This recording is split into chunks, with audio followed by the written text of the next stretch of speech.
अभ्यास 9 डिक्टेशन संख्या 6। कहने को भारत एक कृषि प्रधान देश है, परंतु यहाँ कृषि की जो हालत है वह किसी से छिपी नहीं है। न केवल खाद्य भिन्न कृषिजन्य पदार्थ अच्छी मात्रा में पैदा नहीं होते, अपितु खाद्य भी इतना नहीं होता कि बढ़ती हुई आबादी के पेट को पूरा पड़ सके। संदेह नहीं कि आजादी के बाद से कृषि उत्पादन में उल्लेखनीय वृद्धि हुई है, परंतु आवश्यकता के अनुपात से अब भी वह कम है। करोड़ों मन अनाज अभी भी बाहर से मंगाना पड़ता है।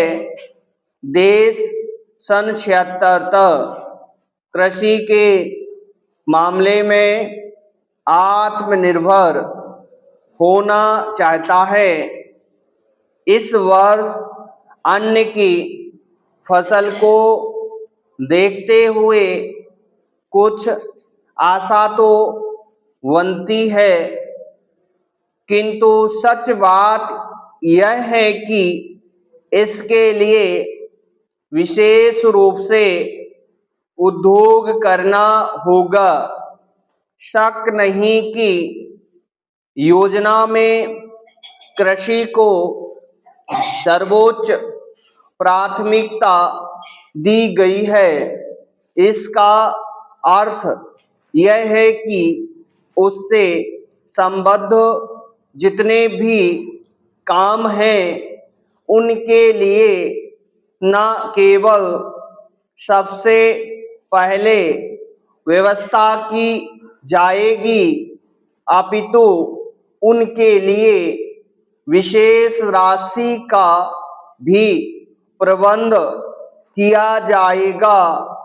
खाद, बीज, सिंचाई आदि के बारे में जो कुछ किया जा रहा है वह उसको एक झलक देने के लिए काफी है। किसानों को कम ब्याज पर पैसा मिला सकने की व्यवस्था के लिए भी सरकार प्रयत्नशील है। पैराग्राफ से इन सब बातों का निश्चय ही कृषि पर बहुत प्रभाव पड़ सकेगा, किंतु उसके पूर्ण विकास के लिए इतना ही काफी नहीं है।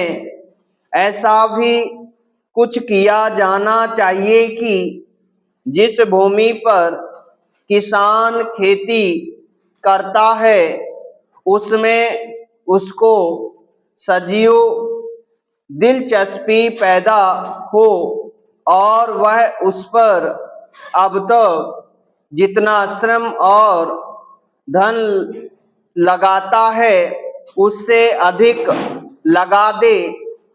जब तक ऐसा नहीं होगा कृषि जन्य वस्तुएं उपेक्षित मात्रा में उपलब्ध न हो सकेंगी और उससे एक ओर तो भारत आवश्यक मात्रा में विदेशी मुद्रा का उपार्जन नहीं कर सकेगा और दूसरी ओर खाद्य के लिए हमेशा विदेशों के आगे हाथ फैलाता रहेगा, औद्योगिक उत्पादन पर उसका दुष्प्रभाव पड़ेगा। वह अलग है, कोई आदमी किसी चीज पर तभी मेहनत करता है जब उसे लगता है कि वह उनका स्वामी है।